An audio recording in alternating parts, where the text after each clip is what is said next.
Hi, I'm Rob from Mend My Computer, and today I'm here with my younger son Oliver. Say hi. Hi, my name's Oliver.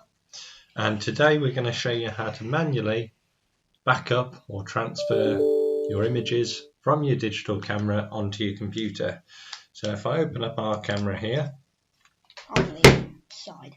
our camera has what's called an SD card, which is pretty standard, stands for Secure Digital. And on our laptop we have an SD card slot. So you go ahead and pop the SD card into your computer. You might hear a little bing like that where it gets detected, and then depending on your computer setup, it might just open a folder for you to look at. If it doesn't, click on this PC and look for your SD card in the list. Now, most cameras have a DCIM folder, which stands for Digital Camera Images. So if you go into that folder, you will then find your pictures.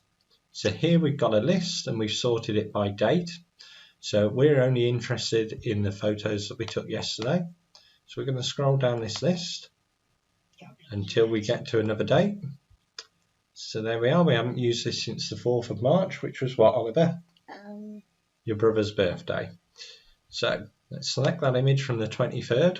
We can hold down the Shift key and use the up arrow to move up one image at a time, or we can use the page up key to move up quicker, or you can use the home key to go all the way to the top.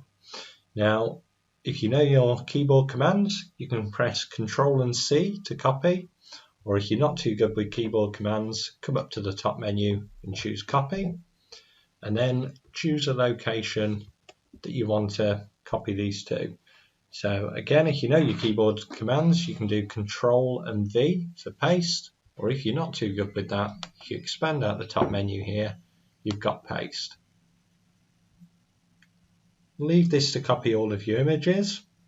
And one thing I would stress working in IT is that you don't just store your pictures in one location, you back them up to the cloud or back them up to an external drive. So you might notice this location is in OneDrive, and if we hover over down here, my OneDrive, what we will see shortly is, there we are, it's uploading all of these images to the cloud as a form of backup. Hope that helps.